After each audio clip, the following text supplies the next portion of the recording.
প্রতিদিনের মতো সকালে ঘুম থেকে উঠে দাঁত ব্রাশ করছি। এমন সময় আমার ছোট নবাব আমার কাছে এসে আমার হাতে একটা বাজারের ব্যাগ, একটা বাজারের লিস্ট আর সাথে কিছু টাকা ধরিয়ে দিয়ে বলল, শুভ্র ভাইয়া, আম্মু বলেছে তোমাকে তাড়াতাড়ি বাজারে যেতে, আর এখানে যা লেখা আছে সবকিছু বাজেট করে নিয়ে আসতে বলেছে। ঠিক আছে ছোট নবাব, আমি ফ্রেশ হয়ে এখনই যাচ্ছি। তুমি বড় আম্মুকে বলো যে ভাইয়া ফ্রেশ হয়ে বাজারে যাবে, কেমন? শুভ্র ভাইয়া, আমার জন্য চকলেট আনবে না বাজার থেকে? আমি আমার ছোট নবাবের এমন মলিন চেহারাটা দেখে ওর গাল দুটো হালকা টেনে দিয়ে হাসি মুখে বললাম, আমি বাজারে যাব আর আমার ছোট নবাবের জন্য চকলেট আনবো না তা কি করে হয়? তুমি নিশ্চিন্তে বই নিয়ে পড়তে বসো, ভাইয়া আসার সময় তোমার জন্য চকলেট নিয়ে আসবো, কেমন? আমার কথা শুনে ছোট নবাবের মুখে হাসি ফুটে ওঠে। তখন ছোট নবাব আমার হাত ধরে টেনে বসিয়ে দেয় আর আমার গাল দুটো হালকা টেনে দিয়ে বলে, শুভ্র ভাইয়া, তুমি অনেক ভালো। আর তুমি তাড়াতাড়ি বাজারে গিয়ে আমার জন্য চকলেট নিয়ে আসছো। কথাটা বলেই ছোট নবাব চলে যায় আর আমি ফ্রেশ হয়ে টাকা আর বাজারের ব্যাগ নিয়ে রওনা দেই বাজারের দিকে। আপনারা হয়তো এতক্ষণ ভাবছেন কে এই ছোট নবাব, নিশ্চয়ই আমার ছোট ভাই হবে, তাই তো? কিন্তু না, ছোট ভাই ঠিকই, কিন্তু আমার আপন ভাই না। আর আমার আপন বলতে পৃথিবীতে আমি নিজেকেই চিনি, কারণ আমি একজন অনাথ। চলুন বাজারে যেতে যেতে আপনাদের সাথে নিজের পরিচয়টা দিয়ে দেই। আমি শুভ্র, আগে পরে কিছু নাই। বাবা মা ছোটবেলায় আমাকে ছেড়ে আকাশের তারা হয়ে গেছে। এরপর থেকেই এই এলাকার সুনামধন্য চেয়ারম্যান আশরাফ আহমেদ আমাকে লালন পালনের দায়িত্ব নেয়। আমার মনে আছে ছোট সময় আমার মা তাদের এখানে কাজ করত, আর আমি যখন ক্লাস 5-এ পড়ি তখন আমার মা মারা যায়। এরপর থেকে এই আশরাফ আহমেদ আমাকে তার বাড়িতে রেখে দেয়। লোকে বলে আপনজন যখন ছেড়ে চলে যায় তখন আল্লাহ তাআলা এমন কারো ব্যবস্থা করে দেয় যেন সেই মানুষটা কখনো আপনজনের অভাবটা বুঝতে না পারে। আমার ক্ষেত্রেও তাই হয়েছে। আমি আশরাফ আহমেদের বাসায় কাজ করলেও তারা কখনো আমার সাথে এমন ব্যবহার করেনি যেটা আমাকে মনে করিয়ে দেয় যে আমি একজন অনাথ আর আমি এই বাড়িতে কাজ করি। সব সময় তারা আমাকে নিজের ছেলের মতোই দেখে আসছেন। আর তাই তো আমি যেন জীবনে বড় হতে পারি সেজন্য আমার লেখাপড়ার ব্যবস্থাও করে দিয়েছেন। আর হ্যাঁ, আমি এবার ইন্টার সেকেন্ড ইয়ারের স্টুডেন্ট। আর আমি আশরাফ আহমেদকে বড় আব্বু আর তার ওয়াইফকে বড় আম্মু বলে ডাকি, আর এতে তারাও অনেক খুশি হয়। আশরাফ আহমেদের এক ছেলের নাম আয়ান আহমেদ, যাকে আমি ছোট নবাব বলে ডাকি। সে এবার ক্লাস 4-এ পড়ে। আর তার এক বড় মেয়ে আছে, নাম জান্নাতুল ফেরদৌস অধরা। সবাই তাকে অধরা বলেই ডাকে। আর তিনি এবার অনার্স প্রথম বর্ষে পড়েন। আপনাদের সাথে বেশ লম্বা একটা পরিচয় দিলাম। আরিফাকে কিন্তু আমি বাজারটাও করে ফেলছি, কিন্তু আপনারা টেরও পেলেন না। এবার চলেন সবাই মিলে বাসার দিকে যাই, গিয়ে দেখি গল্পের বাকি অংশ আপনাদের জন্য কি অপেক্ষা করতেছে। আমি বাজার নিয়ে বাড়ির ভিতর ঢুকতেই দেখি ছোট নবাব দাঁড়িয়ে আছে, আর আমি তাকে দুটো চকলেট হাতে ধরিয়ে দিতেই নাচতে নাচতে বাসার ভিতর চলে যাই। আর আমি বাজারগুলো নিয়ে বড় আম্মুর কাছে যাই। আমাকে দেখে বড় আম্মু বলল, তুই এতক্ষণে আসলি বাজার থেকে? দে তাড়াতাড়ি রান্নাটা শেষ করি, তোদের আবার কলেজের টাইম হয়ে যাচ্ছে। কোথায় দেরি করলাম, এই গেলাম আর এই বাজার নিয়ে চলে আসলাম। এই নাও তোমার বাকি টাকা। টাকাটা লাগবে না, ওটা তোর কাছেই রেখে দে। কলেজে যাবি, হাত খরচ লাগবে না? আমার কাছে আছে, এখন আর লাগবে না। আর কাজের ছেলেকে এত লাই দিও না, তাহলে তোমার মাথায় চড়ে বসবে। আমার কথাটা শুনেই বড় আম্মু একটু রেগে যায়। তখন তিনি রাগী কণ্ঠে বলল, শুভ্র, আরেকবার যদি এই কথা তোর মুখে শুনি তাহলে এক থাপ্পড়ে তোর সব কয়টা দাঁত ফেলে দেবো। আর এখন তুই আধার কাছে যা, সকালে ঘুম থেকে উঠে তোকে ডাকছিল, তখন আমি বলছি তুই বাজারে গেছিস। এখন গিয়ে শুনে আয় কেন ডাকছিল। বড় আম্মু তুমি রাগ করো কেন? আমি তো তোমার সাথে মজা করছি। আর যাই বলো, তুমি রাগলে ঠিক কিরণমালার কটকটির মতন লাগে।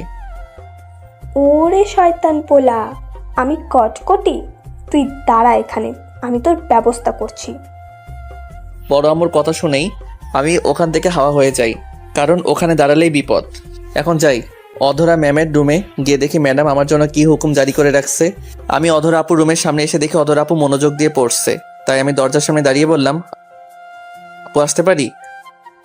আমার কথা শুনে অধরা পড়া বন্ধ করে দরজার দিকে তাকায়। তখন আমাকে দেখে বলল, আয় ভেতরে আয়। সকালবেলা আমার সাথে দেখা না করে কোথায় গিয়েছিলি? আপু আমি তো বাজার করতে গেছিলাম। কেন, আপনার কি কিছু আনতে হবে নাকি? তাহলে বলুন, আমি গিয়ে নিয়ে আসি। না, কিছু লাগবে না। আর তোকে না বলছি প্রতিদিন সকালে উঠে সবার আগে আমার সাথে দেখা করবি, পরে অন্য কাজে যাবি। আর শোন, কয়েক মাস পরে তোর সেমিস্টার পরীক্ষা, তাই ভালো করে পড়বি। আরে আপু, আমি যখন ঘুম থেকে উঠি তখন আপনি ঘুমিয়ে থাকেন, তাহলে কি করে আপনার সাথে আগে দেখা করব? আর আমি তো আপনাদের বাড়ির কাজের লোক, তাই এত লেখাপড়া করে কি হবে? যা হবার তাই হবে। আমার কথাটা শোনার সাথে সাথে অধরা রেগে আগুন হয়ে যায় আর চেয়ার থেকে উঠে এসে আমাকে ঠাস ঠাস করে দুটি চড় মারে। অধরার চড় খেয়ে আমি মাথাটা নিচু করে দাঁড়িয়ে থাকি। তখন অধরা আমাকে রাগী কণ্ঠে বলল, আমার কথার সাথে উল্টাপাল্টা একটা কথা বললে চট দিয়ে দাঁত ফেলে দিব। আর শোন, আমি ঘুমিয়ে থাকি আর জেগে থাকি, তুই ঘুম থেকে উঠে সবার আগে আমার সাথে দেখা করবি। আর তুই এই বাড়ির কাজের ছেলে নাকি অন্য কিছু, সেটা সময় হলে বোঝা যাবে। মনে থাকবে আমার কথা, নাকি কানের নিচে আবার একটা দিতে হবে? রাগে কটর মটর করে বলল, জি আপু, মনে থাকবে।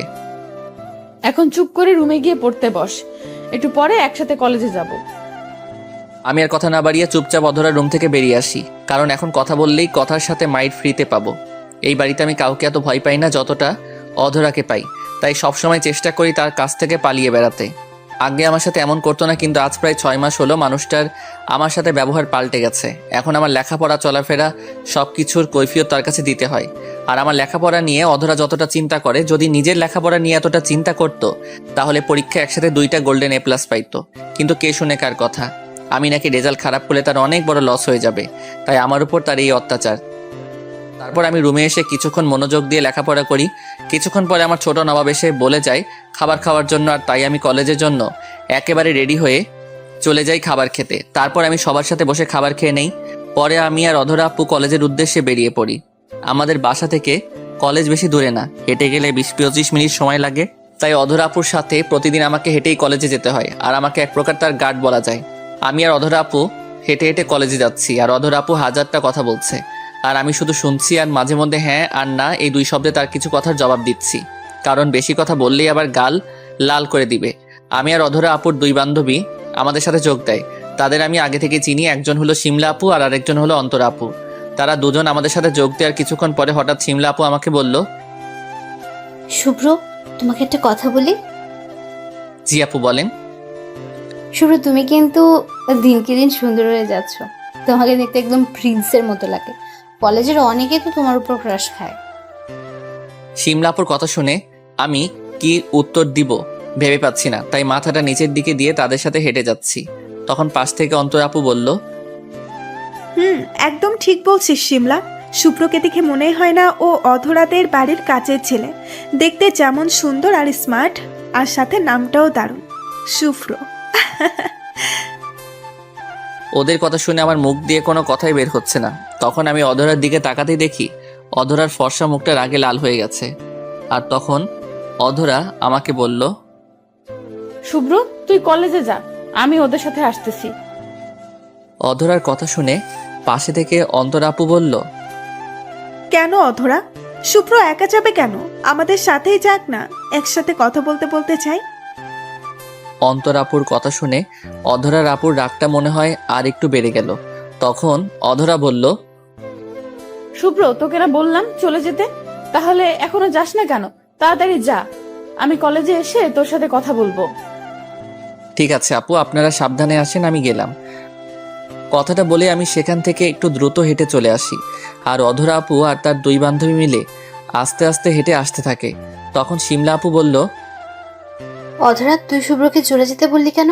আমাদের সাথেই যেত, তাহলে শুভ্ররও ভাল লাগতো, সাথে আমাদের একটু ভাল লাগতো। কত কিউট একটা ছেলে এখন একা একা হেঁটে যাবে। শিমলার কথা শুনে অধরার রাগে গা জ্বলে যাওয়ার অবস্থা। অধরার এখন ইচ্ছে করছে শিমলার গালটা চড় মেরে লাল করে দিতে, কিন্তু বন্ধুত্বের খাতিরে এটা করতে পারছে না। তখন অধরা বলল, শিমলা, আমার সামনে একদম ঢং করবি না, তোর ঢং দেখলে আমার গা জ্বলে যাচ্ছে। শুভ্র কেন আমাদের সাথে যাবে? ও ছেলে মানুষ, তাই ও একা কলেজে যাবে। আর তোদের সাথে শুভ্র কলেজে গেলে মানুষ খারাপ বলতে পারে। অধরার কথা শুনে পাশে থেকে অন্তরা বলল, তোর সাথে শুভ্র কলেজে গেলে যদি লোকে খারাপ না বলে, তাহলে আমাদের সাথে গেলে খারাপ বলবে কেন? নাকি তুই চাস না শুভ্র তোকে ছাড়া আর কারোর সাথে কথা না বলুক? মানে অন্য মেয়ের সাথে কথা বললে তোর হিংসা হয়? একটু খোঁচা মেরে বলল কথাটা। আরে না অন্তরা, লোকেরা সবাই জানে যে শুভ্র অধরার কাজের লোক, তাই এলাকার লোকজন অধরার সাথে শুভ্রকে দেখলেও কিছু মনে করবে না, তাই না অধরা? সিমলার কথাটা শোনার সাথে সাথে অধরার পায়ের রক্ত মাথায় উঠে যায়। রাগে চোখ মুখ লাল হয়ে যায়, কারণ অধরা সব সহ্য করতে পারে, কিন্তু অধরার সামনে শুভ্রকে নিয়ে কেউ বাজে কথা বললে এটা একদম সহ্য করতে পারে না। তখন অধরা বলল, শিমলা আর অন্তরা, তোরা দুজন আমার বেস্ট ফ্রেন্ড, তাই তোদেরকে আজকে ফার্স্ট অ্যান্ড লাস্ট ওয়ার্নিং করছি। আর যদি কখনো ভুলেও শুভ্রকে নিয়ে একটা বাজে কথা বলিস, তাহলে আমার চেয়ে খারাপ তোদের জন্য আর কেউ হবে না। আর শিমলা, তুই এতক্ষণ যে কথাগুলো বললি, এটা তুই ছাড়া অন্য কেউ হলে এতক্ষণে আমি ওর জিভ টেনে ছিঁড়ে ফেলতাম। তাই বলছি, শুভ্রকে নিয়ে কথা বলার আগে ভেবে চিন্তে কথা বলবি। রাগে লাল হয়ে বলল কথাগুলো। কথাটা বলেই অধরা তাড়াতাড়ি হাঁটে শিমলা আর অন্তরাকে একটু পিছনে ফেলে দেয়। তখন শিমলা আর অন্তরা জোরে হেঁটে অধরার কাছে যায়। তখন শিমলা বলল, আরে অধরা, তুই আমাদের উপর এত রেগে গেলি কেন? আমরা তো তোর সাথে মজা করছিলাম, শুধুমাত্র তোকে একটু রাগানোর জন্য। প্লিজ দোস্ত, মাফ করে দে, আমরা আর কখনো তোর সাথে এমন মজা করব না। আচ্ছা যা, মাফ করে দিলাম, কিন্তু কখনো আর আমার সামনে বা পেছনে শুভ্রকে নিয়ে কোনো মজা করবি না। আর একটা কথা মনে রাখিস, শুভ্র আমাদের বাড়ির কোনো কাজের ছেলে না, সে আমাদের পরিবারের একজন সদস্য। আর আমার কথাটা বলতে গিয়ে থেমে যায় অধরা। শিমলা, আমার মনে হয় আমাদের অধরা ম্যাডামের মনে শুভ্রকে নিয়ে কিছু একটা চলছে। দেখলি না, আমার বলতে গিয়ে আবার কেমন থেমে গেছে, মানে আমাদের কাছ থেকে লুকাতে চাইছে। তাই নাকি অধরা? তুই কি শুভ্রকে পছন্দ করিস, মানে ভালোবাসিস? অধরা ওদের কথা শুনে মনে মনে চিন্তা করে, ওদের সামনে মনের কথা প্রকাশ করা যাবে না, তাহলে ওরা পুরো কলেজ আর ভার্সিটিতে এই কথা ভাইরাল করে দিবে। আর এটা যদি শুভ্র জানতে পারে, তাহলে আর আমার সামনে আসবে না, কারণ এমনিতেই শুভ্র সবসময় আমার কাছ থেকে দূরে থাকতে চায়। তখন অধরা বলল, তোরা মনে হয় সত্যি পাগল হয়ে গেছিস, না হলে আমি কেন শুভ্রের মতো জুনিয়র একটা ছেলেকে ভালোবাসতে যাব? আমি কখনো জুনিয়র ছেলের সাথে প্রেম করব না, আর শুভ্রের সাথে তো একেবারেই না। আর তোদের তখন এরকম বললাম কারণ আমি চাই না আমার পরিবারের সদস্যদের নিয়ে কেউ বাজে মন্তব্য করুক। এবার কথা বাদ দিয়ে তাড়াতাড়ি চল ভার্সিটিতে, না হলে আবার ক্লাস মিস করবি। তারপর তারা তিনজন মিলে একসাথে নানান কথা বলতে বলতে ভার্সিটি যেতে থাকে। এদিকে আমি কলেজে এসে ক্লাসরুমে বইগুলো রেখেই চলে যাই কলেজ ক্যাম্পাসে। সেখানে গিয়ে দেখি আমার সবগুলো হারামি বন্ধু একসাথে বসে আড্ডা দিচ্ছে। আর আমি তাদের কাছে যেতেই রুবেল বলল, তা আমাদের নায়ক সাহেব, এতক্ষণ আসার সময় হলো? আচ্ছা, চলে যেহেতু আসছিস তাহলে বসে পড় আমাদের আড্ডার মাঝে। পাশে থেকে আমার বান্ধবী প্রিয়া বলল, আচ্ছা শুভ্র, তুই একটু আগে আসতে পারিস না? প্রতিদিন দেরি করে আসিস, আর আসিস তো দেরি করে। একটু পরে আবার অধরা আপু এসে আবার তোকে ডেকে নিয়ে যাবে। আসলে তোরা তো জানিস এই দুনিয়াতে আমার আপনজন বলতে কেউ নাই। অধরা আপু আর তার পরিবারটা আছে বলেই হয়তো অনাথ হয়েও আজ ভালোভাবে বাঁচতে পারছি, না হলে কপালে আজকে কি ছিল নিজেও জানি না। আর প্রতিদিন অধরা আপুকে সাথে করে নিয়ে আসতে হয় কলেজে, তাই আমার একটু দেরি হয়ে যায়। এই তোরা কি এখন শুভ্রর মন খারাপ করে দিতে চাস নাকি? একদম ঠিক বলছিস শিমুল, নতুন কিছু বল যেটা শুনে মজা পাওয়া যাবে। তারপর আর কি, সবগুলো মিলে শুরু করলাম আড্ডা আর হাসাহাসি। একজন এক এক রকম কথা বলছে আর সেটা নিয়ে সবাই মিলে হাসাহাসি করছি। অন্যদিকে অধরা ভার্সিটিতে এসে মনে মনে শুভ্রকে খুঁজতে থাকে। পরে খেয়াল করে দেখে শুভ্র তাদের কলেজ ক্যাম্পাসে কয়েকটা ছেলে মেয়ে মিলে একসাথে বসে আড্ডা দিচ্ছে। তখন অধরা শুভ্রের কাছে গিয়ে বলল, শুভ্র, এদিকে আয়, তোর সাথে কথা আছে। আমি সবার সাথে বসে গল্প করছিলাম, এমন সময় অধরা আপুর গলার আওয়াজ শুনতে পাই। তখন পিছনে তাকিয়ে দেখি আপু দাঁড়িয়ে আছে। তখন আমি অধরা আপুর কাছে গিয়ে বললাম, জি আপু বলেন, আপনার কি কিছু এনে দেওয়া লাগবে? না, তুই আমার সাথে আয়, কথা আছে তোর সাথে। জি আপু চলেন। তারপর আমি অধরা আপুর পিছে পিছে কলেজ মাঠের অন্য পাশে যাই। আর সেখানে যাওয়ার পর অধরা বলল, শুভ্র আমার সামনে এসে দাঁড়া। আমি তার কথা শুনে যেই তার সামনে গিয়ে দাঁড়াই, আর সাথে সাথে অধরা আপু আমার বাম গালে ঠাস করে একটা চর বসিয়ে দিল। কলেজে কেন আসিস? মেয়েদের সাথে বসে আড্ডা দেওয়ার, এমন হেসে হেসে কথা বলার জন্য? ক্লাস নেই তোর? জি আপু আছে, কিন্তু এখনো ক্লাস শুরু হতে দেরি আছে। আর ওই মেয়েগুলো আমার ভালো বন্ধু, তাই তাদের সাথে গল্প করি। আমি না তোকে বলছি তোর কোনো মেয়ে বন্ধু থাকবে না? তাহলে ওদের সাথে কেন মিশতে গেলি? মনে রাখিস, আমি ছাড়া যেন কোনো মেয়ে তোর সাথে তোর আশেপাশে না আসতে দেখি। আর যদি দেখি তাহলে তোর খবর আছে। জি আপু, তাই হবে। তাহলে এখন সোজা ক্লাসে যা, গিয়ে বই নিয়ে পড়তে বস। আর একদম মেয়ে মানুষের সাথে কথা বলবি না, এমনকি কোনো মেয়ের দিকে তাকাবিও না। আর টিফিন টাইমে আমি কল দিলে সোজা ক্যান্টিনে চলে আসবি। এখন যা, ক্লাসে যা। আমি আর কিছু না বলে মাথাটা নিচের দিকে দিয়ে ক্লাসে যেতে থাকি। আর আমি এটাও জানি, যতক্ষণ পর্যন্ত আমি ক্লাসে না ঢুকি অধরা ততক্ষণ আমার দিকে ঈগল পাখির মতো নজর রাখবে। তাই আমিও আর ডানে বামে না তাকিয়ে ক্লাসে চলে আসি। ক্লাসে এসে বন্ধুদের সাথে চুপটি করে বসে একটু বই নিয়ে ঘাটাঘাটি করতে থাকি। আর একটু পরে ক্লাসে স্যার আসলে মনোযোগ দিয়ে ক্লাস করতে থাকি। আর এইভাবেই দেখতে দেখতে টিফিনের আগ পর্যন্ত সবগুলো ক্লাস শেষ করি। আর ক্লাস শেষ করে মোবাইলটা হাতে নিতেই দেখি অধরা আপু 3বার কল দিছে। আর তাই আমিও আর কোনো দেরি না করে ক্যান্টিনে চলে আসি। আমি ক্যান্টিনে এসে দেখি অধরা, শিমলা, অন্তরা সহ আরও 2জন আপু একসাথে বসে আছে। আর আমি তাদের সামনে যাওয়ার সাথে সাথে অধরা বলল, শুভ্র, তোকে 3বার কল দিলাম, কল রিসিভ করিস নাই কেন? আপু, ক্লাসের মধ্যে ফোন সাইলেন্ট করে রাখি তো, তাই বুঝতে পারি নাই আপনি কল দিছেন। আচ্ছা ঠিক আছে, পরবর্তীতে যেন আর এমন না হয়। এখন বস, আর কি খাবি অর্ডার কর। আপনি যা খুশি অর্ডার দেন, আমার একটা হলেই হলো। আমার কথা শুনে অধরা নিজের পছন্দ মতো কিছু খাবার অর্ডার করলো। তারপর খাবার আসলে আমি অধরার পাশে বসে চুপটি করে খাবার খেতে থাকি। আমরা সবাই মিলে যখন খাবার খাচ্ছি, তখন খাবারের মাঝখানে শিমলা আপু আমাকে উদ্দেশ্য করে বলল, শুভ্র, শুনলাম তুমি নাকি কার সাথে প্রেম করো? শিমলা আপুর কথা শোনার সাথে সাথে আমার গলার মাছ খাবার আটকে যায় আর আমি কাশতে থাকি। এমন অবস্থা দেখে অন্তরা আপু 1 গ্লাস পানি আমার দিকে এগিয়ে দেয়। আমি পানিটা এক নিঃশ্বাসে শেষ করে অধরা আপুর দিকে তাকাই। তখন আমি দেখি অধরা আপু খাওয়া বাদ দিয়ে আমার দিকে চোখ বড় বড় করে তাকিয়ে আছে, হয়তো আমি কি বলি এটা শোনার জন্য। তখন আমি বললাম, না আপু, আপনি যেটা শুনছেন সেটা একদম ভুল। আমি কারোর সাথে প্রেম করি না। আপনাকে কেউ হয়তো আমার নামে মিথ্যা বলছে। আমি কথাটা বলেই অধরা আপুর দিকে তাকাই, কারণ শিমলা আপুর কথা শুনে অধরা আপু আমার দিকে যেভাবে তাকাইছে, মনে হচ্ছে আমাকে এখনই কাঁচা চিবিয়ে খাবে।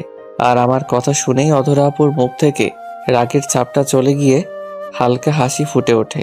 তখন পাশে থেকে অন্তরা আপু বলল, কেন প্রেম করো না? আজকাল তো সবাই প্রেম করে, আর তোমার উপর তো কলেজের অনেক সিনিয়র ও জুনিয়র মেয়েরাই ক্রাশ খেয়ে আছে।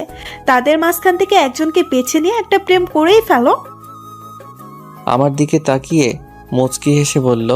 অন্তরা আপুর কথা শুনে আমি আবার অধরা আপুর দিকে তাকাই। তখন দেখি অধরা আপুর ফর্সা মুখটা রাগে লাল হয়ে আছে আর আমার দিকে রাগীভাবে তাকিয়ে আছে। তখন আমি বললাম, না না আপু, আমি কখনো প্রেম ভালোবাসায় জড়াবো না। আপনারা তো জানেন আমার এই পৃথিবীতে আপন বলতে কেউ নেই। আজ যদি অধরা আপুর আমাকে আশ্রয় না দিত, তাহলে আমার কি অবস্থা হতো আমি নিজেও জানি না। তাই জীবনে এমন কোনো কাজ করব না যাতে করে অধরা আপুর পরিবারের কোনো প্রকার অসম্মান হয়। কথাটা বলেই আমি অধরা আপুর দিকে তাকিয়ে দেখি আপু আমার দিকে অবাক হয়ে তাকিয়ে আছে। তখন অধরা আপু বলল, শুভ্র, তোর খাওয়া শেষ হয়েছে? শেষ। তাহলে ক্লাসে যা, আর ছুটি হলে গেটের সামনে আমার জন্য অপেক্ষা করবি। আচ্ছা ঠিক আছে। কথাটা বলে যেই আমি সেখান থেকে চলে যেতে থাকি, ঠিক তখন পিছন থেকে অন্তরা আপু বলল, শুভ্র, তোমার ফোন নাম্বারটা দাও তো। কেন আপু, আমার ফোন নাম্বার দিয়ে কি করবেন? কেন, ফোন নাম্বার দিতে কি কোনো প্রবলেম আছে নাকি? আর যদি কেউ তোমাকে না করে থাকে তাহলে দেওয়া লাগবে না। না না, সমস্যা নাই। 019 এটা আমার ফোন নাম্বার দিয়ে আমি সেখান থেকে তাড়াতাড়ি চলে আসি। কারণ আমি যখন অন্তর আপুকে আমার মোবাইল নাম্বার দেই তখন অধর আপু বারবার আমাকে চোখের ইশারায় মানা করছিল। আর এটাও জানি এর জন্য আমার কপালে কষ্ট আছে, কিন্তু আমার তো কিছু করার ছিল না। তারপর সেখান থেকে আমি সোজা ক্লাসে চলে আসি।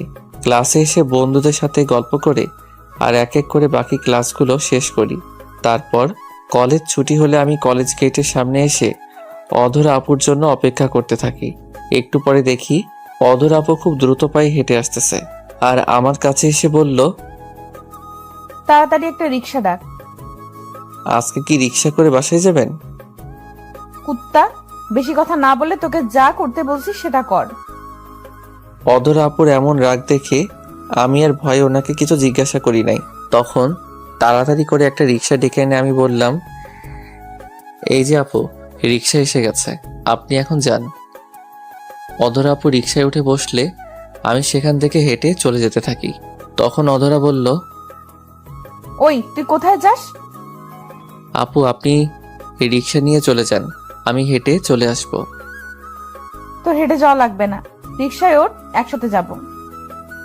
না আপু, আপনি রিক্সায় একাই যান, আমি হেঁটে চলে যেতে পারবো। কথাটা বলেই আমি যেই সামনের দিকে হাঁটা ধরলাম, ঠিক তখন কে যেন পিছন থেকে আমার শার্টের কলার ধরে টেনে নিয়ে যাচ্ছে। তখন আমি পিছনে তাকিয়ে দেখি অধরা আপু আমার কলার ধরে টেনে নিয়ে রিক্সায় বসিয়ে দেয় আর সেও আমার পাশে বসে পড়ে। রিক্সার মাঝে অধরা আপু আমার সাথে কোনো কথা বলেনি, তবে এটা বেশ বুঝতে পারছি আমার সেই পরিমাণ রেগে আছে। কারণ রিক্সায় বসে কিছুক্ষণ পর পর জোরে জোরে নিঃশ্বাস ফেলছিল আর বিড়বিড় করে কি যেন বলছিল। রিক্সা আমাদের বাসার সামনে আসতেই অধরা আপু আমার হাতে একটা 100 টাকার নোট দিয়ে বলল, রিক্সা ভাড়াটা দিয়ে সোজা আমার রুমে আয়, একটু দরকার আছে। কথাটা বলে আপু চলে গেল আর আমিও রিক্সা ভাড়াটা মিটিয়ে অধরা আপুর রুমে যাই। আর অধরা আপুর রুমে গিয়ে দেখি উনি খাটে বসে হাতে একটা স্কেল নিয়ে বসে আছে। তখন আমি বললাম, আপু এই নিন 70 টাকা, রিক্সা ভাড়া 30 টাকা লাগছে। আমার কথা শুনে অধরা আপু বসা থেকে উঠে দাঁড়িয়ে রুমের দরজাটা বন্ধ করে আসে আর রাগী একটা লুক নিয়ে আমার সামনে দাঁড়িয়ে বলল, তুই অন্তরাকে তোর মোবাইল নাম্বার দিলি কোন সাহসে? আসলে আপু উনি এমনভাবে চেপে ধরলেন যে না দিলে খারাপ দেখায়, তাই বাধ্য হয়ে নাম্বারটা দিছি। আমি তোকে বারবার চোখের ইশারায় না করতেছিলাম, সেটা কি তুই দেখিস নাই? সরি আপু, ভুল হয়ে গেছে, আর এমন করব না। তোকে যদি কখনো অন্তরা বা অন্য কোনো মেয়ের সাথে ফোনে কথা বলতে দেখি, তাহলে তোর যে কি অবস্থা আমি করব সেটা তুই কল্পনাও করতে পারবি না। না আপু, আমি কোনো মেয়ের সাথে ফোনে কথা বলি না, আর অন্তর আপুর সাথেও বলবো না। আচ্ছা ঠিক আছে, এখন ভুল যেহেতু করছিস শাস্তি তো পেতেই হবে। এখন 30 বার কান ধরে উঠবস কর। আপু শরীরটা অনেক ক্লান্ত লাগছে, আজকের মতো মাফ করে দেন, আর এমন করব না। তোর মুখে আপু ডাকটা শুনতে বিষের মতো লাগে আমার। আর যদি কথায় কথায় আপু ডাকিস তাহলে তোর খবর আছে। এখন কথা না বাড়িয়ে উঠবস করা শুরু কর, না হলে তোর খবর আছে এখন। অধরার এমন কড়া কথা শুনে আমিও কান ধরে উঠবস শুরু করি, কারণ যেহেতু একবার বলছে করতে হবে তাহলে করতেই হবে। আমি কান ধরে ওঠা বসা করছি আর অধরা গুনতেছে। এইভাবে 20 করতেই আমার সারা শরীর ঘেমে গেছে। তখন অধরা আমাকে থামিয়ে দিয়ে নিজের ওড়না দিয়ে আমার মুখ ও কপালে ঘাম মুছে দেয়। তখন অধরা বলল, শুভ্র, তুই জানিস আমি একটু বেশি রাগী, তাই আমার কথার বাইরে একদমই যাবি না। আমি যা বলবো তুই তাই করবি, আর অন্তরা কল দিলে একদম ধরবি না। এখন যা, গিয়ে ফ্রেশ হয়ে খেতে আয়, একসাথে খাবো। আমি আর কিছু না বলে সেখান থেকে সোজা আমার রুমে চলে আসি। রুমে এসে একটু রেস্ট নিয়ে ফ্রেশ হতে চলে যাই। তারপর ফ্রেশ হয়ে এসে চলে যাই খাবার খেতে। সেখানে অধরা আপু আর আমি একসাথে খাবার খেয়ে আমি আমার রুমে চলে আসি। পরে বিকালের দিকে বাড়ির কিছু টুকটাক কাজ করে আর ছোট নবাবের সাথে খেলাধুলা করে দিনটা পার করে দেই। সন্ধ্যার সময় বই নিয়ে পড়তে বসি আর কি। 9টার সময় খাবার খাওয়ার জন্য ডাকে। সবার সাথে বসে খাবার খাওয়ার পরে আমি একটু ছাদে যাই। তাই ছাদের এক কোণে দাঁড়িয়ে আকাশের তারা দেখছি আর হাওয়া খাচ্ছি। এমন সময় হঠাৎ একটা নাম্বার থেকে মিস আসে। তাকিয়ে দেখি নাম্বারটা আমার অপরিচিত। ভাবলাম হয়তো ভুল করে কল চলে আসছে, কিন্তু একটু পরে সেই নাম্বার থেকে আবার কল আসছে। তখন আমি কলটা রিসিভ করতে একটা মেয়ে বলল, তুমি কি শুভ্র? হ্যাঁ, কিন্তু আপনি কে? আপনাকে তো চিনলাম না। তখন মেয়েটা বলল, শুভ্র, আমি অন্তরা। আজকে না তোমার নাম্বার নিলাম। ও আপু, আপনি? তা এত রাতে কি মনে করে কল দিলেন? কিছু মনে করো না, এমনি তোমার খোঁজখবর নেওয়ার জন্যই কল দিলাম। কেন, তুমি কি বিরক্ত হচ্ছ নাকি? তাহলে বলো, রেখে দেই। না আপু, বলেন, সমস্যা নাই। আসলে একজন মানুষকে কি করে মুখের উপর না করে দেই যে আপনি কল দিবেন না, এটা কেমন খারাপ দেখায়। তাই ইচ্ছা না থাকা সত্ত্বেও অন্তরা আপুর সাথে টুকটাক কথা বলছিলাম। আমি যখন অন্তরা আপুর সাথে কথা বলছি, ঠিক তখনই কে যেন পিছন থেকে এসে আমার হাত থেকে মোবাইলটা নিয়ে নেয়। আর আমি পিছনে তাকিয়ে যাকে দেখি, তাকে দেখে ভয়ে আমার গলা শুকিয়ে কাঠ হয়ে যায়। কারণ মানুষটি হলো অধরা আপু। আমি অধরা আপুর দিকে তাকিয়ে দেখি আপু আমার মোবাইলটা হাতে নিয়ে রাগীভাবে আমার দিকে তাকিয়ে আছে। তার এমন রাগীভাবে তাকানো দেখে ভয়ে আমি নিচের দিকে তাকিয়ে থাকি। তখন অধরা আপু আমাকে বলল, তুই এতক্ষণ কার সাথে কথা বলছিলি? অধরার কথা শুনে ভয়টা আরো বেড়ে গেল। এখন যদি আমি বলি যে অন্তরা আপুর সাথে কথা বলছিলাম, তাহলে আমার খবর করে ছেড়ে দিবে। কারণ অধরা কোনো মেয়ের সাথে আমার কথা একদম দেখতে পারে না। তখন আমি বললাম, আপু, আমি তো বন্ধুর সাথে কথা বলছিলাম। আমার কথা শুনে অধরা বলল, তোর কোন বন্ধুর সাথে কথা বলছিলি? শিমুলের সাথে কথা বলছিলাম। তবে আমার কথাটা শুনে মনে হয় অধরা বিশ্বাস করতে পারছে না। তখন অধরা আমার ফোনে কি যেন চেক করতে লাগলো। তারপর কিছু সময় আমার মোবাইল ঘাটাঘাটি করে আমাকে বলল, এটা তো শিমুলের নাম্বার না, কারণ আমি তো তোর সব বন্ধুর নাম্বার জানি। আর এটা দেখে মনে হয় নতুন নাম্বার। সত্যি করে বল শুভ্র, তুই কোনো মেয়ের সাথে কথা বলছিলি? অধরা আপুর এমন রাগ দেখে আমার অবস্থা খারাপ হয়ে গেছে। এখন যদি সত্যিটা আপুকে বলে দেই তাহলে আমাকে শেষ করে দিবে। তখন আমি বললাম, না আপু, বিশ্বাস করো, আমি কোনো মেয়ের সাথে কথা বলি নাই। এটা শিমুলের নতুন নাম্বার, তাই আপনি চিনতে পারছেন না। বিশ্বাস না হলে আপনি কালকে কলেজে গিয়ে শিমুলকে জিজ্ঞাসা করে দেখবেন। আমার কথা শুনে অধরা আপু কিছুক্ষণ কি যেন ভাবলো। তারপর আমার হাতে মোবাইলটা দিয়ে বলল, ঠিক আছে, তুই এখন রুমে যা, কালকে আবার কলেজ আছে। অধরার কথা শুনে আমি আর কিছু না বলে মোবাইলটা নিয়ে ছাদ থেকে জলদি নিচে নেমে আসি। তবে মনে মনে চিন্তা করি, অধরা আপু হঠাৎ এমন নরম ব্যবহার করলো কেন?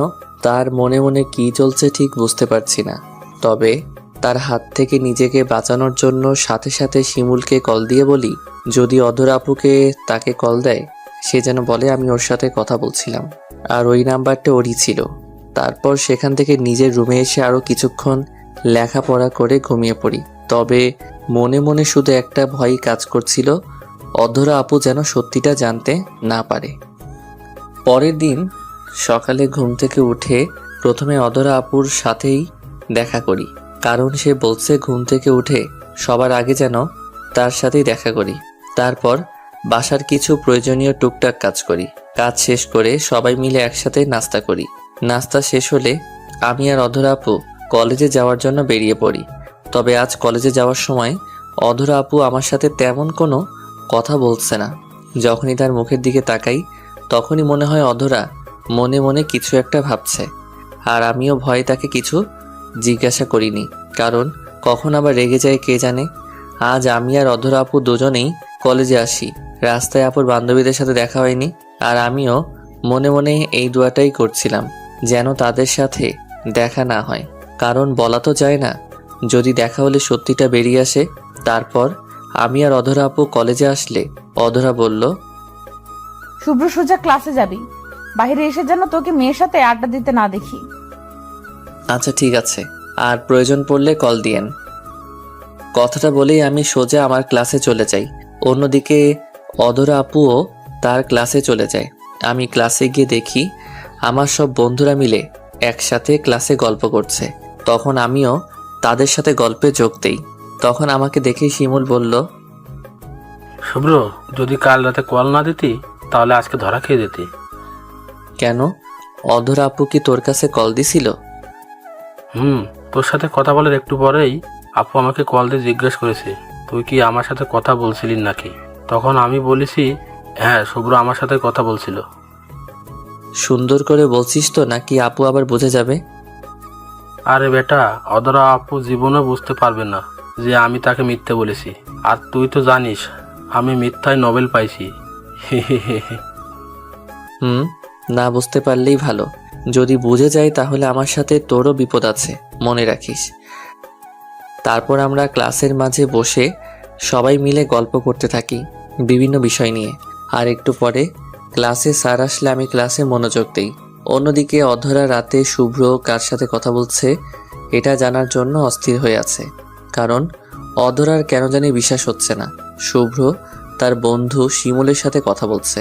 আর অধরা মনে মনে সন্দেহ করছে শুভ্র হয়তো কোনো মেয়ের সাথে কথা বলছে। তাই অধরা ক্লাসে গিয়ে দেখে তার বান্ধবী শিমলা, অন্তরা সহ আরও কয়েকজন মিলে গল্প করছে। তখন অধরা মুখে একটা মিথ্যা হাসির ভাব নিয়ে তাদের সাথে গল্পে যোগ দেয়।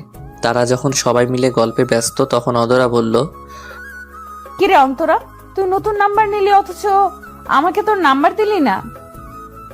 অধরার কথা শুনে অন্তরা কিছুটা অপ্রস্তুত হয়ে যায়, কারণ অন্তরা চাইছিল না সে যে শুভ্রের সাথে কথা বলছে এটা অধরা জানতে পারুক। তাই অধরার এমন কথা শুনে অন্তরা কিছুটা ঘাবড়ে যায়।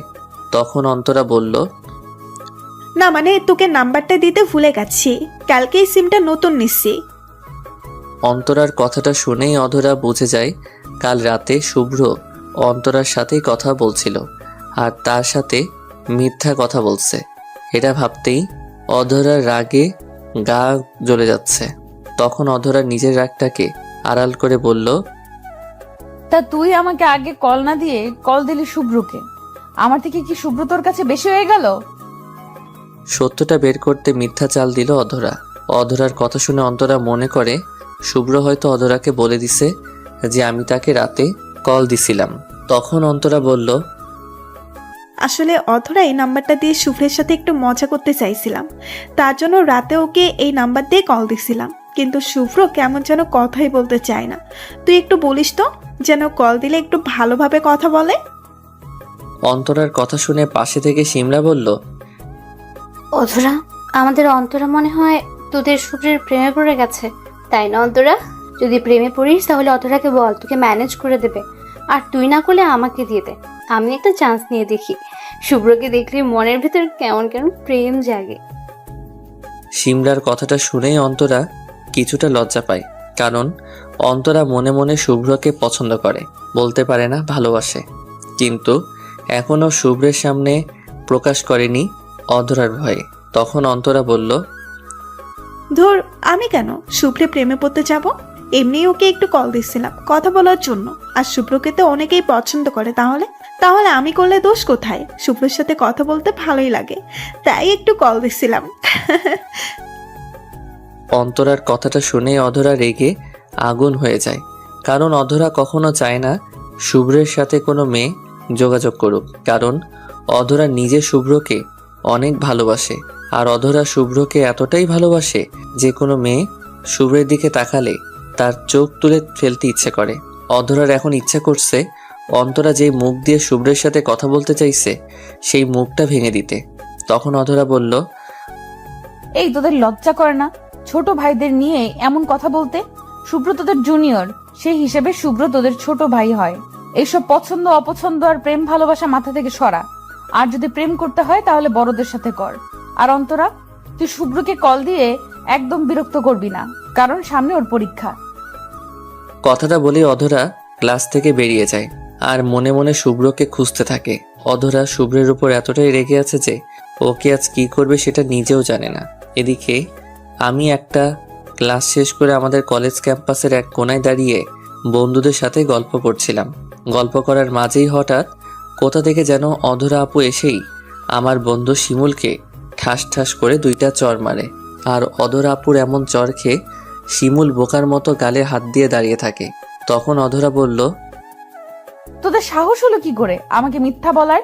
এরপর যদি আমার সাথে মিথ্যা বলিস তাহলে খবর আছে বলে দিলাম। অধরা আপুর কথা শুনেই আমার গলার পানি শুকিয়ে গেছে, কারণ আমি বুঝে গেছি অধরা আপু সত্যটা জেনে গেছে। এখন আমার কি অবস্থা করে সেটা আল্লাহ ভালো জানে। তবু আমি বললাম, আপু কি হয়েছে? আপনি শিমুলকে মারলেন কেন? আমার কথা শুনে অধরা চোখগুলো লাল করে আমার দিকে তাকায়। কেন মারছি তোকে সেটা বাসায় নিয়ে বুঝাবো, আমার সাথে মিথ্যা বলার ফল দেখাবো। এক্ষুনি বাসায় চল, আজ তোর ক্লাস বাসায় করাবো। কলেজ তো এখনই ছুটি হবে না, আর আপনার ক্লাস আছে না? আমার কথা শুনে অধরা রাগে চিৎকার করে বলল, শুভ্র, আমি তোকে বাসায় যেতে বলছি, তুই এখনই বাসায় যাবি। আর যদি একটা কথা বলিস তাহলে তোর ভালো হবে না। চল এখন বাসায়। কথাটা বলেই অধরা আমার হাত ধরে টেনে কলেজের বাহিরে নিয়ে আসে। তারপর সে নিজে একটা রিক্সা ডেকে সেটাতে আমাকে হাত ধরে টেনে তোলে। সারা রাস্তা আমার হাত শক্ত করে ধরে রাখে যেন আমি পালাতে না পারি। সারা রাস্তা বিড়বিড় করে কি যেন বলতে বলতে বাসার সামনে আসে। রিক্সা থেকে নেমেই আমাকে হাত ধরে টানতে টানতে অধরা নিজের রুমে নিয়ে যায়। আর অধরা আমাকে তার রুমে নিয়ে ভয়ঙ্কর রাগী একটা ভাব নিয়ে বলল, তুই আমার সাথে মিথ্যা কথা বলার সাহস কোথায় পেলি? অধরার এমন ভয়ঙ্কর রাগী চেহারা দেখে আমি যেন কথা বলার শক্তি হারিয়ে ফেলছি। আর মনে মনে বলছি, এই বুঝি বাঘিনীর হাতে আমার জীবনটা গেল। তবুও নিজেকে বাঁচানোর জন্য বললাম, আপু, আমি আপনার সাথে কি মিথ্যা বললাম? আমি কথাটা বলার সাথে সাথে অধরা আমার গালে করে 4টা চড় মারে। আর তারপর আমার শার্টের কলার চেপে ধরে নিজের মুখটা আমার মুখের সামনে এনে রাগী কণ্ঠে বলল, তুই আমার সাথে কি মিথ্যা কথা বলছিস তুই জানিস না? কাল রাতে তুই অন্তরার সাথে ফোনে কথা বলে আমাকে মিথ্যা বললি কোন সাহসে যে তুই শিমুলের সাথে কথা বলছিস? তোকে আমি বারবার মানা করছি যে তুই কোনো মেয়ের সাথে কথা বলবি না, তাহলে কোন সাহসে তুই অন্তরার সাথে কথা বললি? রাগে আমার কলার ঝাঁকাতে ঝাঁকাতে বলল, অধরা আমার গালে এত জোরে চড়গুলো মারল যে আমার চোখ দিয়ে মুহূর্তেই পানি চলে আসে। আর তখন আমি কান্না মিশ্রিত কণ্ঠে বললাম, আপু প্লিজ বিশ্বাস করেন, আমি কখন জানতাম না এটা আপনার বান্ধবী অন্তরা আপুর নাম্বার ছিল। যদি জানতাম তাহলে কখনোই আমি আপনার কথা অমান্য করে অন্তরা আপুর সাথে ফোনে কথা বলতাম না। তাহলে তুই পরে কথা বললি কেন? আর আমার সাথে মিথ্যা বললি কেন? তুই জানিস না আমি মিথ্যা বলা পছন্দ করি না। আমি যখন কল রিসিভ করার পর বুঝতে পারি এটা অন্তরা আপুর নাম্বার, তখন বাধ্য হয়ে কথা বলছিলাম। কারণ তখন যদি ওনার মুখের উপর কলটা কেটে দিতাম তাহলে উনি কষ্ট পেতেন। তাই এক প্রকার বাধ্য হয়ে কথা বলছিলাম। আর আমি জানি আপনি আমার কোনো মেয়ে মানুষের সাথে কথা বলা পছন্দ করেন না, তাই সেই ভয়ে আপনার সাথে মিথ্যা বলছিলাম। দয়া করে আমাকে মাফ করে দেন। আমি কখনো আর কোনো মেয়ের সাথে কথা বলবো না। নিচের দিকে তাকিয়ে কথাটা বললাম। আমার কথা শুনে অধরা আমার শার্টের কলারটা ছেড়ে দেয়। আর তখন অধরা আমাকে বলল, শুভ্র, আমি সবার কাছ থেকে সব কথা শুনতে পারি, কিন্তু তোর কাছ থেকে মিথ্যা কথাটা একদম শুনতে পারি না। সেটা তুই কেন বুঝিস না? তুই কোনো মেয়ের সাথে কথা বললে আমি সহ্য করতে পারি না, সেটা কেন বুঝিস না? তুই যদি কোনো মেয়ের দিকে তাকাস তাহলে আমার মাথা ঠিক থাকে না, এটা কেন বুঝিস না? তাই তোকে আবারও বলছি, কখনো এমন কোনো কাজ করবি না যেটার জন্য আমি আমার রাগটা কন্ট্রোল করতে না পারি। আমার সব বান্ধবীকে সব সময় নিজের বোনের মতো দেখবি, অন্য কিছু যাতে তোর মাথায় না আসে। যদি কোনোদিন আমি ভুল করেও শুনি তুই কোনো মেয়ের সাথে অন্য কোনো সম্পর্কে জড়াস, তাহলে তোকে আমি নিজের হাতে খুন করব, সেটা তুই মাথায় রাখিস। ঠিক আছে আপু, এমন কিছু কোনোদিন আপনি শুনবেন না। আর অন্তরা আপুকে তো নিজের বোনের নজরে দেখি, যেমনটা আপনাকে দেখি নিজের বোনের নজরে।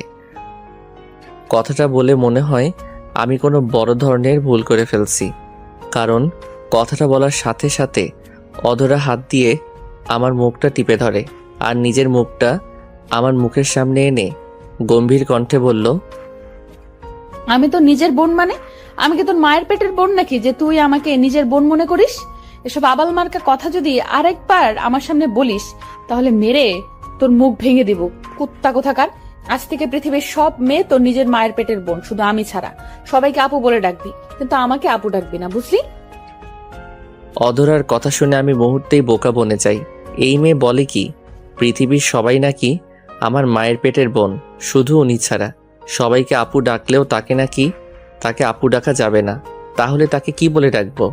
তখন আমি বললাম, আপনাকে তো ছোটবেলা থেকে আপু ডেকে আসছি, তাহলে এখন আপু ডাকবো না কেন? আর আপনাকে যদি আপু বলে না ডাকি তাহলে কি বলে ডাকবো? তার চোখের দিকে তাকিয়ে নরম সুরে বললাম। আমার কথা শুনে অধরা মনে মনে বলল, তুই আমাকে বউ বলে ডাকবি? জান, কলিজা, আরো কত নাম আছে, সেগুলো বলে আদর করে ডাকতে পারিস না? কুত্তাটাকে ইচ্ছে করে গলা টিপে মেরে ফেলি। ওরা যে এত ভালোবাসি, সবসময় চোখে চোখে রাখি, সেটা বুঝে না। সামনে আসলে শুধু আপু আপু করে, হারামি কোথাকার। অধরা আপুর এমন চুপ করে থাকা দেখে আমি বললাম, আপু কি হলো বলেন? আমার কথা শুনে মনে হয় অধরা ভাবনার জগৎ থেকে বাস্তবে ফিরে আসে। তখন অধরা বলল, এখন থেকে কথায় কথায় আমাকে আপু বলে ডাকবি না। দরকার পড়লে নাম ধরে ডাকবি, না হয় অন্য কিছু বলে ডাকবি। আপু বলে ডাকলে তোর ভালো হবে না বলে দিলাম। এখন যা, রুমে গিয়ে রেস্ট কর, আর আমি ডাকলেই আমার রুমে আসবি। অধরার কথা শুনে আমি তার রুম থেকে বেরিয়ে আসি আর মনে মনে বলতে থাকি, এই মেয়ে নিশ্চিত পাগল হয়ে গেছে। না হলে আমাকে কেন বলল যে তার নাম ধরে ডাকতে? এটা কি কখনো সম্ভব নাকি? আমি জীবনেও পারবো না তার নাম ধরে ডাকতে। এতে যা হবার হবে। আমি যখন এসব চিন্তা করে আমার রুমের দিকে যাচ্ছি, ঠিক তখনই অধরার আম্মু, যাকে আমি বড় আম্মু বলে ডাকি, তিনি বললেন, কি রে শুভ্র, তোরা এত তাড়াতাড়ি বাসায় চলে আসলি যে? বড় আম্মুর কথা শুনে আমি চিন্তায় পড়ে যাই। কি বলবো ভেবে পাচ্ছি না। তখন আমি বললাম, বড় আম্মু, আজকে নাকি কলেজে কোনো ক্লাস হবে না। কলেজে কিসের একটা মিটিং আছে, তাই কলেজ ছুটি দিয়ে দিছে। মিথ্যা বললাম যাতে কিছু বুঝতে না পারে। তখন হঠাৎ করে বড় আম্মু আমার গালে হাত দিয়ে বলল, শুভ্র, তোর গালে এই দাগ কিসের? দেখে মনে হয় কেউ তোকে চড় দিছে তোর দুই গালে, আর তার হাতের ছাপ তোর এখনো গালে রয়ে গেছে। সত্যি করে বল, কার এত বড় সাহস যে তোর গালে এমনভাবে থাপ্পড় দিছে? আসলে আমি তাদের নিজের ছেলে না হতে পারি, কিন্তু আজ পর্যন্ত তারা আমার গায়ে কখনো হাত তোলেনি। তাই আমার গালে এমন চরের দাগ দেখে বড় আম্মু রেগে যায়। এখন যদি আমি বলি যে অধরা আপু আমাকে এমনভাবে চড় দিছে, তাহলে বড় আম্মু গিয়ে অধরাকে বকা দিবে। আর কখনোই চাই না আমার জন্য অধরা বকা খাক। তখন আমি বললাম, আসলে বড় আম্মু, তুমি যেমন ভাবছো ঠিক তা না। সকাল থেকে আমার অ্যালার্জির সমস্যা হচ্ছে। মুখটা কেমন জানি চুলকাইতে, তাই হয়তো মুখে চুলকানোর কারণে দাগ পড়ে গেছে। না হলে আমাকে আবার কে মারবে? কিন্তু দেখে তো মনে হয় না এটা অ্যালার্জির দাগ, মনে হচ্ছে কেউ তোকে মারছে। সত্যি করে বল আমাকে, কে মারছে তোকে? বড় আম্মু, তুমি শুধু শুধু চিন্তা করছো। আমাকে কেউ মারেনি। আমি এখন গিয়ে গোসল করলেই দেখবে সব ঠিক হয়ে যাবে। আমি এখন রুমে যাই। আচ্ছা যা, রুমে গিয়ে রেস্ট কর। তারপর আমি সেখান থেকে দ্রুত রুমে চলে আসি। না হলে বড় আম্মু ঠিকই বুঝে যাবে যে আমার গালের দাগগুলো চর মারার দাগ ছিল। আমি রুমে এসে সরাসরি চলে যাই গোসল করতে। গোসল করে রুমে এসে আয়নার সামনে দাঁড়িয়ে দেখি সত্যি আমার দুই গালে এখনো অধরার হাতের চরের দাগ রয়ে গেছে। গুন্ডিটার হাতে এত শক্তি যে আরেকটু জোরে মারলে হয়তো আমার দাঁত পড়ে যেত। তারপর আমি একটু রেস্ট নেওয়ার জন্য বিছানায় শুয়ে পড়ি, কিন্তু বিছানায় শোয়ার পর কখন যে আমি ঘুমিয়ে পড়ি সেটা নিজেও জানি না।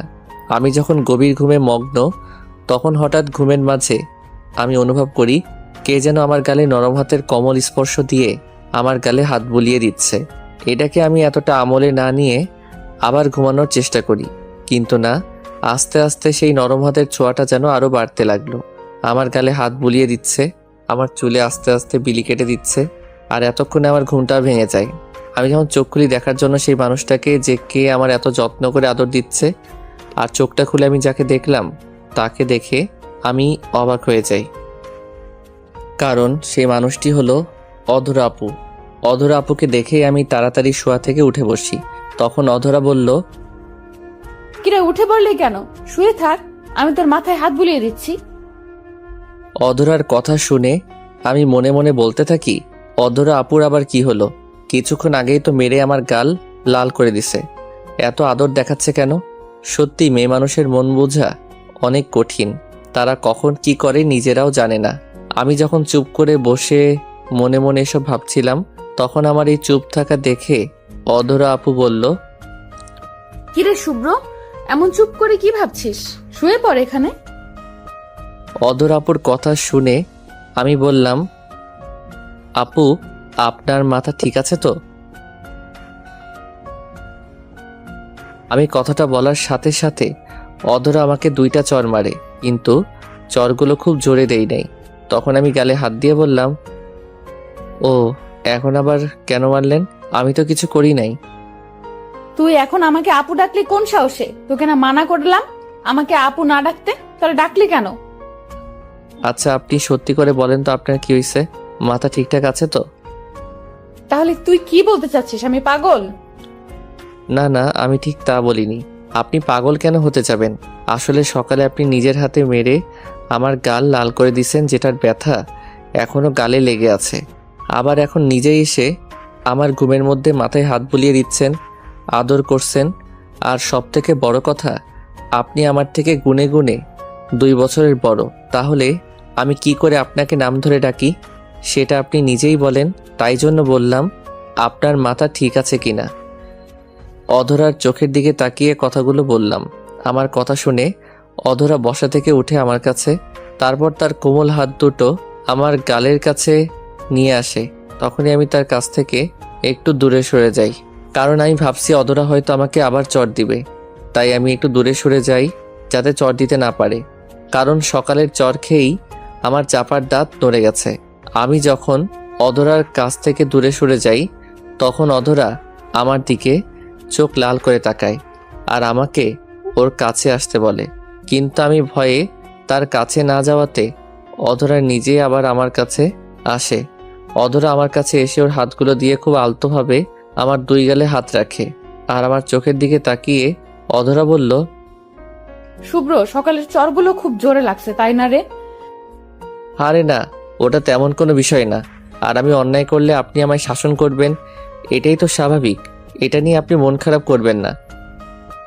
যদিও সকালের চরগুলো খুব জোরে লাগছে, কিন্তু অধরাকে এটা বলে কষ্ট দিতে চাই না। আমি জানি তুই আমার সাথে মিথ্যা বলছিস। সকালের চরগুলো তোর খুব লাগছে, কারণ তোর গালে এখনো আমার হাতের ছাপ রয়ে গেছে। আসলে আমি কি করব বল? আমার রাগ উঠলে আমি কিছুই তা কন্ট্রোল করতে পারি না। মাথা ঠিক থাকে না, কি থেকে কি করে বসি নিজেও জানি না। তাই রাগের মাথায় তোর সাথে এমন করছি। তবুও তুই আম্মুর কাছে আমার নামে কিছুই বলিস না। আমি যে তোকে মারছি এটা আম্মুর কাছে বললি না কেন? অধরার কথা শুনে আমি অবাক হয়ে যাই, কারণ বড় আম্মু যখন আমাকে চরের কথা জিজ্ঞাসা করে তখন তো অধরা সেখানে ছিল না। তাহলে সে কি করে জানলো আমি বড় আম্মুর কাছে মিথ্যা বলছি? এটাই মাথায় আসছে না। তখন আমি বললাম, কিন্তু আপনি কি করে জানলেন আমি বড় আম্মুর কাছে মিথ্যা বলছি? এত অবাক হওয়ার কিছু নাই। তুই যখন আম্মুর কাছে এসব বলছিলি তখন তোর ছোট নবাব পাশেই ছিল, সে এসে আমাকে সব বলেছে। এখন বল আম্মুর কাছে মিথ্যা কেন বললি? ও তাহলে ছোট নবাব আপনাকে সব বলছে? আসলে আমি অন্যায় করছি, তার শাস্তিস্বরূপ আপনি আমাকে শাসন করছেন। আর আমি এটা কখনোই চাই না আমার জন্য আপনি বকা খান বা কোনো প্রকার কষ্ট পান। তাই বড় আম্মুর কাছে মিথ্যা বললাম, না হলে বড় আম্মু হয়তো আপনাকে বকা দিত। তাই ইচ্ছা করে বড় আম্মুর সাথে তখন মিথ্যা বলি। আমি কথাগুলো বলে অধরার চোখের দিকে তাকিয়ে দেখি অধরার চোখে পানি টলমল করছে, মনে হয় একটু পরে বেরিয়ে আসবে। তখন অধরা আমাকে খুব মায়া জড়ানো কণ্ঠে বলল, শুভ্র, তুই এত ভালো কেন রে? কোথায় আমি ভালো? আমার চাইতে আপনি ভালো। এবার গালটা ছাড়েন, ব্যথা লাগছে। তোর গালে কি বেশি ব্যথা করছে? আরে না, একটু পরে ঠিক হয়ে যাবে। আমি যেহেতু তোকে মেরে এমন অবস্থা করছি, তাহলে আমি এখন সব ব্যথা ঠিক করে দিব। অধরার কথা শুনে অবাক হয়ে যাই। মেয়ে বলে কি সে নাকি ব্যথা ঠিক করে দেবে? পড়াশোনা তো এখনো বাকি, তাহলে ব্যথা ঠিক করার ডাক্তার কবে হলো সেটাই ভাবছি। তখন আমি বললাম, কি বলেন আপনি? ব্যথা ঠিক করবেন কিভাবে? এটা তেমন কোনো বিষয় না, এমনি ঠিক হয়ে যাবে, আপনাকে কিছু করতে হবে না। আমার কথা শুনে অধরা বলল, আমি কিভাবে ব্যথা ঠিক করি সেটা চিন্তা তোকে করতে হবে না এত। এখন তুই বেশি কথা না বলে চোখ বন্ধ কর। এটা আবার কেমন কথা? ব্যথা কমার চিকিৎসা করতে কি চোখ বন্ধ করতে হয় নাকি? এমন চিকিৎসা আমার লাগবে না, আপনি আপনার রুমে যান, আমার ব্যথা এমনিতেই কমে যাবে। আমার কথা শুনে অধরা আমার গালটা হালকা চেপে ধরে রাগী কণ্ঠে বলল, ওই হারামি, বেশি কথা বলিস কেন? তোকে চোখ বন্ধ করতে বলছি, তুই চোখ বন্ধ করবি, না হলে সকালের মতো দিব আরো কয়েকটা। এই না, না দিয়েন না, তাহলে চাপার দাঁত একটাও থাকবে না। এই যে আমি চোখ বন্ধ করলাম। তাড়াতাড়ি বন্ধ কর, আর একদম তাকাবি না বলে দিলাম, না হলে তোর খবর আছে। তারপর আমি অধরার সামনে চোখ বন্ধ করে দাঁড়িয়ে থাকি, কিন্তু কিছুক্ষণ হয়ে গেল অধরার কোনো রকম সাড়া শব্দ পাচ্ছি না। আছে নাকি চলে গেছে বুঝতেই পারছি না। তারপর হঠাৎ করে মনে হলো কেউ একজন তার হাত দিয়ে আমার দুটো চোখ আটকানোর চেষ্টা করছে। আমি বেশ বুঝতে পারছি এটা অধরা, কিন্তু সে কি করতে যাচ্ছে সেটা বুঝতেই পারছি না। তারপর আস্তে আস্তে মনে হচ্ছে অধরার নিঃশ্বাস আমার মুখের উপর পড়তে লাগলো, আর আমি কিছু বুঝে ওঠার আগে অধরা আমার দুই গালে দুইটা কিস করে বসে, যেটার জন্য আমি মোটেও প্রস্তুত ছিলাম না। আমি কখনো কল্পনাও করতে পারিনি অধরা আমার সাথে এমন কিছু করবে, আর আমাকে কিস করে একটা হাসি দিয়ে দৌড় মেরে আমার রুম থেকে বেরিয়ে যায়। আর আমি বোকার মতো ওখানেই চুপচাপ দাঁড়িয়ে থেকে ভাবতে থাকি, এখন আমার সাথে এটা কি হলো? অধরা কেন আমার সাথে এমনটা করলো? এটা যদি পরিবারের কেউ দেখতো তাহলে আমাকে তারা কি মনে করতো? এটা মাথায় আসতে আমার শরীর ঘামতে শুরু করে দেয়। আমি যখন একটু ঘটে যাওয়া বিষয়টা নিয়ে নানান চিন্তায় ব্যস্ত, ঠিক তখনই চেয়ে দেখি আমার সামনে অধরার ছোট ভাই আয়ান, মানে যাকে আমি ছোট নবাব বলে ডাকি, সে দাঁড়িয়ে মিটমিট করে হাসতেছে। তখন আমি আয়ানকে বললাম, কি ছোট নবাব, আজ এত খুশি কেন যে এত হাসতেছো? শুভ্র ভাইয়া, অধরা আপু তোমাকে চুমা দিচ্ছে তাই না? ছোট নবাবের কথা শুনে এবার আমার সত্যি সত্যি গলা শুকিয়ে গেছে। ও কি করে জানলো যে অধরা আমাকে কিস করছে? আর সব থেকে বড় কথা, এই কথা যদি বড় আম্মু জানতে পারে তাহলে সারা জীবনের জন্য তাদের কাছে ছোট হয়ে যাব। তখন আমি বললাম, ছোট নবাব, তোমাকে কে বলছে অধরা আমাকে কিস করছে? এটা একদম মিথ্যা কথা। শুভ্র ভাইয়া, তুমি মিথ্যে বলেছ। আমি জানলার পাশে দাঁড়িয়ে সব দেখেছি। আপু তোমার সাথে কি কি করেছে, আর তোমার গালে এখনো আপু লিপস্টিকের দাগ লেগে আছে। আয়ানের কথা শুনে তাড়াতাড়ি গালে হাত দিয়ে দেখি সত্যি সত্যি আমার গালে গোলাপি কালারের লিপস্টিক লেগে আছে। তার মানে আয়ান সত্যি সত্যি সব দেখছে।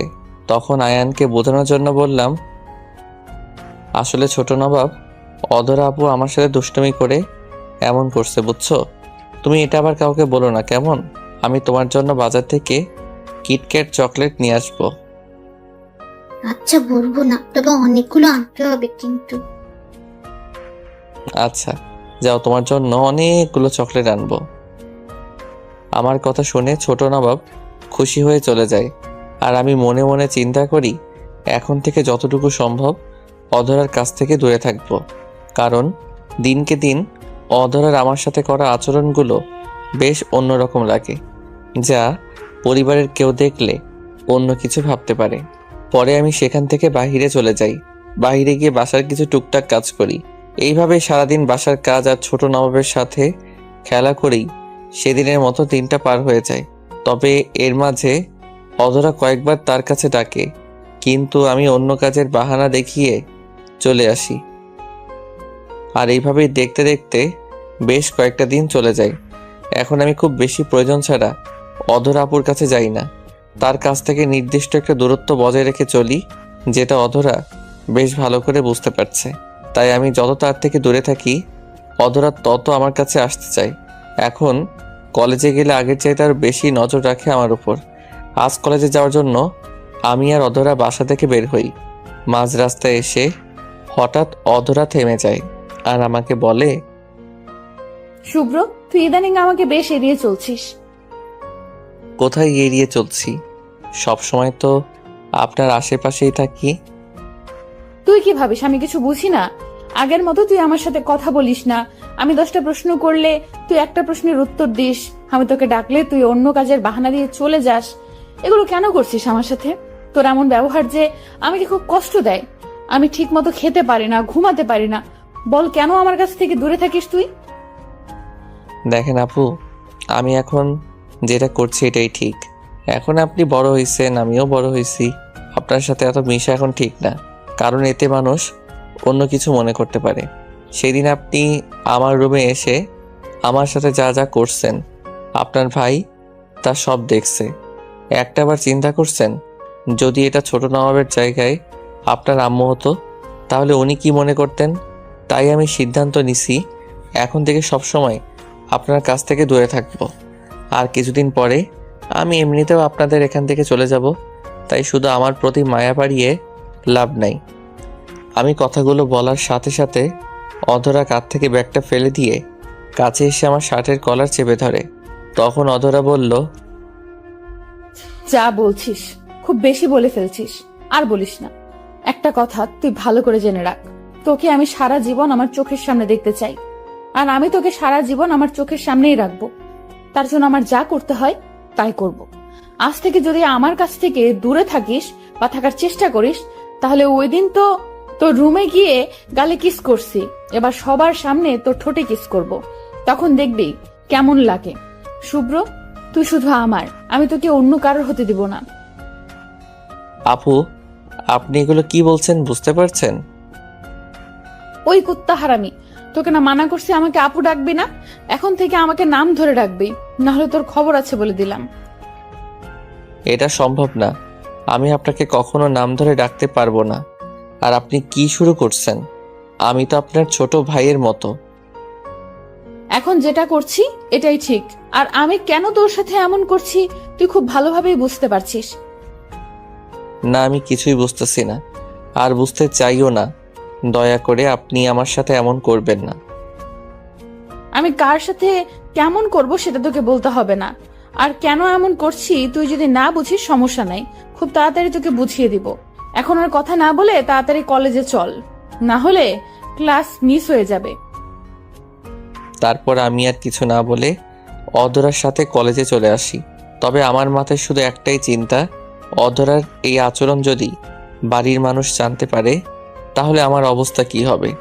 এখন আমার কেন জানি মনে হচ্ছে অধরা মনে হয় আমাকে ভালোবাসে, না হলে আমি অন্য মেয়ের সাথে কথা বললে অধরা রেগে যায়, তার কথা না শুনলে আমার সাথে রাগ করে। আর একটু আগে রাস্তার মাঝে দাঁড়িয়ে যে কথাগুলো বলল, এতে তো স্পষ্ট বোঝাই যায় আমাকে নিয়ে অধরার মনে কিছু একটা চলছে, যেটা আমার জন্য সামনে একটা বিপদ ডেকে আনবে। কিন্তু অধরার মনে আমাকে নিয়ে যাই চলুক না কেন, তাকে নিয়ে আমার কোনো চিন্তা নাই। ছোট সময় থেকে তাকে আপুর মতো ভেবে আসছি। তাছাড়া তাদের পরিবারের কাছে আমি অনেক ঋণী। ক্ষণিকের একটা মোহে পড়ে তাদের সাথে কখনো বিশ্বাসঘাতকতা করতে পারবো না। তাই যতদিন আছি এখানে অধরের পাগলামিগুলো সহ্য করে নিতে হবে। আজকে কলেজে এসে কারোর সাথে তেমন কোনো কথা বলিনি। তারপর একে একে সবগুলো ক্লাস শেষ হলে কলেজ ছুটি হয়ে যায়, আর আমি আর অধরা আপু মিলে বাসার দিকে যেতে থাকি। রাস্তায় আবারও অধরা হাজারটা কথা বলছে আমাকে, আর আমি শুধু চুপচাপ শুনে যাচ্ছি। তখন অধরা আমাকে বলল, এই শুভ্র, তোমাকে আমি এতগুলো কথা বললাম, তুমি এমন চুপ করে আছো কেন? আর এমন দূরে সরে আছো কেন? কাছে এসো। অধরার এমন কথা শুনে আমার কাশি চলে আসে। যেই মেয়ে সারা জীবন আমাকে তুই করে বলে আসছে, একটু ভুল করলে মেরে তক্তা বানিয়ে দিত, সে এখন এমনভাবে কথা বলছে যেন আমি তার বয়ফ্রেন্ড বা জামাই লাগি।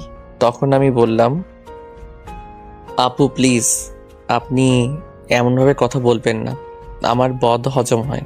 আপনার মুখ থেকে আমি তুই শব্দটা শুনেই অভ্যস্ত, তাই আপনার মুখে তুমি ডাকটা শুনে আমার বদ হজম হচ্ছে। তার চেয়ে ভালো আপনি আমাকে তুই করেই ডাকেন। যদি তুইয়ের নিচে কিছু থাকে তাহলে সেটা বলে রাখেন, তারপরও এমন তুমি করে ডাকবেন না দয়া করে। আমার এমন কথা শুনে অধরা চোখ বড় বড় করে আমার দিকে তাকিয়ে থাকে, যেন এখনই আমাকে এই চোখগুলো দিয়ে গিলে খাবে। অধরা এমনভাবে তাকানো দেখে আমি আবার বললাম, আপু প্লিজ, আপনি এমনভাবে তাকাবেন না আমার দিকে। আপনার এমন তাকানো দেখলে আমার ভয় লাগে। তার বরং যদি মারতে মন চায় তাহলে 2টা থাপ্পড় মারেন, কারণ আপনার এমন ভয়ঙ্কর তাগানোর চাইতে চর খাওয়া অনেক ভালো। আমার কথা শুনে অধরা বলল, রাস্তায় এত বকবক না করে তাড়াতাড়ি বাসায় চল, আমার শরীরটা কেমন জানি খারাপ লাগছে। অধরার এমন কথা শুনে আমি বেশ অবাক হলাম, কারণ আমার এতগুলো কথা শুনেও সে তেমন কোনো রিয়াকশন করলো না। বিষয়টা বেশ অবাক করা, তবে এটা আমার জন্যই ভালো হলো। তখন আমি বললাম, আচ্ছা চলুন বাসায় গিয়ে রেস্ট নিলেই ঠিক হয়ে যাবে। তারপর আমি আর অধরা বাসার দিকে যেতে থাকি। অন্যদিকে অধরা মনে মনে বলছে, কি ভাবছিস চান্দু, আমি তোকে কিছু বলবো না? এমনি এমনি ছেড়ে দেবো তোকে? আমি তোকে তুমি করে বললে তোর বদ হজম হয়। আমার তাকানো তোর কাছে ভয়ঙ্কর লাগে, তার চাইতে তোকে থাপ্পড় দেওয়া ভালো। আর আমাকে বারবার আপু বলা তোকে আজ ছুটাচ্ছি। একবার বাসায় নিয়ে যাই, তারপর তোর ঠোঁটগুলো আজ কামড়ে ছিঁড়ে ফেলবো। যেগুলো দিয়ে বেশি পটর পটর করিস তুই, আমি যে তোকে ভালোবাসি সেটা আজ বুঝিয়ে দেব। এদিকে আমি আর অধরা অল্প কিছুক্ষণের মাঝে বাসায় চলে আসি। তবে বাকি রাস্তায় অধরা আমার সাথে কোনো কথা বলেনি। এতে আমার কি যে শান্তি লাগছে যে বলে বোঝাতে পারবো না। কিন্তু তাকে দেখে মনে হচ্ছিল সারা রাস্তা অধরা কি যেন মনে মনে ভাবছিল, তবে সেটা জানার আমার কোনো আগ্রহ নাই। আমি আর অধরা যখন গেট দিয়ে বাসার ভিতরে যাই, তখন আমি বললাম, আপু আপনি রুমে গিয়ে রেস্ট করুন, আর যদি বেশি খারাপ লাগে তাহলে বলবেন ডাক্তারকে খবর দিব আসতে। এটা বলেই যেই আমি আমার রুমের দিকে যাচ্ছি, তখনই পিছন থেকে একটা চিৎকারের আওয়াজ শুনি। আর আমি পিছনে ফিরে দেখি অধরা মাটিতে জ্ঞান হারিয়ে পড়ে গেছে। এটা দেখে তো আমার পাগল হওয়ার অবস্থা। আমি কোনো কিছু না ভেবে এক দৌড়ে অধরার কাছে গিয়ে ওকে কোলে তুলে নিই, আর অধরার আম্মুও দৌড়ে আসে অধরার কাছে। তখন আমি অধরাকে কোলে করে ওর রুমে নিয়ে যাই। তখন অধরার আম্মু মানে বড় আম্মু বলল, আমার মেয়ের কি হলো হঠাৎ করে, অজ্ঞান হয়ে গেল কেন? বড় আম্মু তুমি চিন্তা করো না, রাস্তায় আমাকে বলছিল শরীরটা নাকি একটু খারাপ লাগছে, আর বাসায় এসেই এমন হয়ে গেল। তুমি তাড়াতাড়ি ডাক্তারকে কল করো, আর একটু রসুন দিয়ে তেল গরম করে নিয়ে আসো। হাতে পায়ে মালিশ করলে হয়তো ভালো হবে। আচ্ছা তুই এখানে থাক, আমি এখনই ডাক্তারকে কল দিচ্ছি আর একটু তেল গরম করে নিয়ে আসছি। কথাটা বলেই বড় আম্মু বাহিরে চলে যায়, আর এদিকে আমি অধরার মাথার পাশে বসে আছি। তখন আমি মনে মনে চিন্তা করলাম, অধরার মুখে একটু পানি ছিটিয়ে দেখি জ্ঞান ফিরে কিনা। আর ঠিক যখন আমি অধরার পাশ থেকে উঠে পানি আনতে যাব, ঠিক তখন অধরা আমাকে অবাক করে দিয়ে আমার হাতটা চেপে ধরলো।